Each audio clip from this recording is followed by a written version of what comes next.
Wandering Winder, once again with the Dominion Allies openings, Allies, Dominion Allies openings. Good intro, Wandering Winder. Yeah, we're looking at how allies affect openings with your one starting little favor token here, your little favor token. We're going to ignore this Baker token here because not what I'm talking about. We're going to assume we don't have it. We're just going to be looking at the favor token. Great, cool.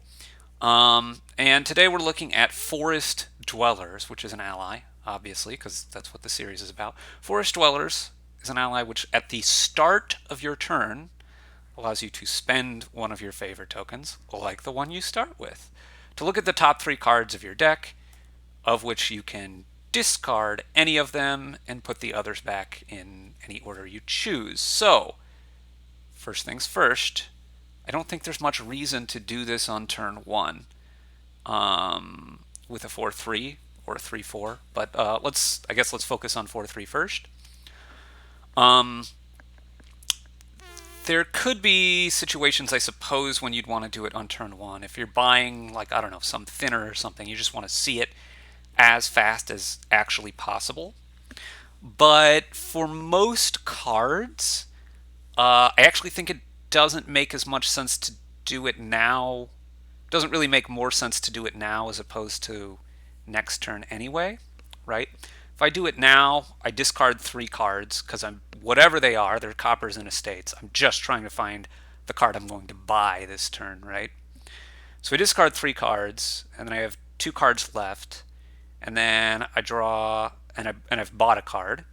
So I have 2 of these cards. I draw 3 more from these 3 cards plus these 5 cards plus the card I bought.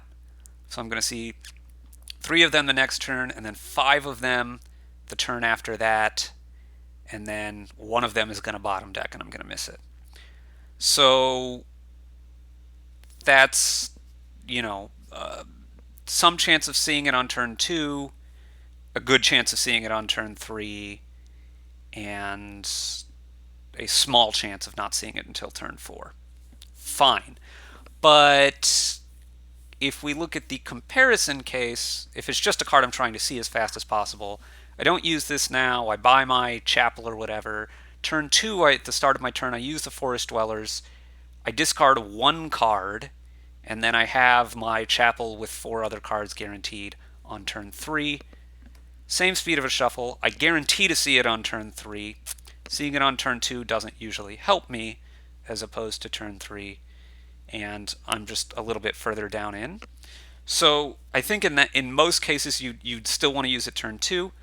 The case where you would want to use Forest Dwellers turn 1 would be if you're opening with something like, I don't know, well, maybe if you have 5-2 and you'd like to open with something and then still buy something next turn or whatever, but the main reason would be like if you're opening something that draws cards, so like Masquerade or Recruiter, then maybe you'd want to use the Forest Dwellers turn 1, right? But apart from that, the main thing I want to be talking about is like normal. We're looking at hitting 5 and stuff. So yeah, you're not going to want to do this on turn 1. There's just not a good outcome for you if you think through them. So you go ahead and buy your silver or whatever, and then turn 2, now there is quite a good reason to go ahead and use this Forest Dwellers. So turn 2, we're going to trigger a shuffle now, and we got to look at 3 of the 6 cards here, and we have these bad cards in hand that we're going to allow to miss the shuffle. Good deal. So here we are 50-50 to find the estate, which we get to discard. And if we discard the estate, then we're 100% going to hit 6 on the next turn. If we really want to hit 6 and we didn't see the estate here, we would obviously not discard anything because there's only 6 money in these 6 cards. And we would still have a 1/3 chance in the case where we, failed our coin flip to find the estate here to hit 6. This gives us a 2/3 chance of hitting 6 on turn 3 overall, opening silver and then doing the Forest Dwellers on turn 2. But I think the more important thing to note here is if all we care about is hitting 5, which is often the case and would be the case probably here for Margrave, although obviously we could have turned 1-5 with the Baker here, but like I said, we're forgetting about the Baker token. It doesn't matter whether we see the estate here or not. If this was a copper, we could just discard 1 copper, and then we would have silver, copper, and then 2 coppers and estate down here. That hits 5 as well. So you're guaranteed to hit 5 if you've got the 4-3 and you open silver on turn 1, do the Forest Dwellers thing on turn 2. So that's a 4-3. Whatever we want to undo.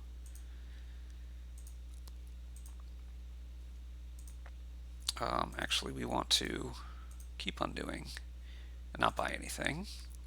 So if we want to wait until we get a 3-4 here, so we can show what you would do on 3-4, which should eventually happen after a million 3-4-3s in a row, apparently. Oh my goodness. Okay, great. So 3-4. If we have a 3-4, then again, there's not much reason. Same deal about using it turn 1. We don't want to do it. Turn 2, we buy the silver. Turn 3, if we trigger this now, it's a little bit different, right? Because now there's 6 cards still, but we've swapped out one of the coppers that's in here for an estate. So if we want to be guaranteed of hitting 5, we need to find one of the estates. Fortunately for us, there's 2 of them in there, so we're pretty likely to find at least one. 80% to find at least one estate. We discard the 1 estate so we don't trigger a shuffle, and we hit 5 for sure. So that's 80% chance.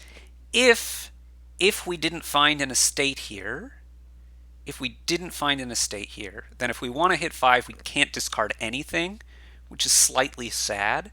But we still can hit 5 if we bottom deck an estate, right? If I was looking at copper, copper, copper, or copper, silver, copper, then if we bottom deck an estate, we hit 5 next turn anyway.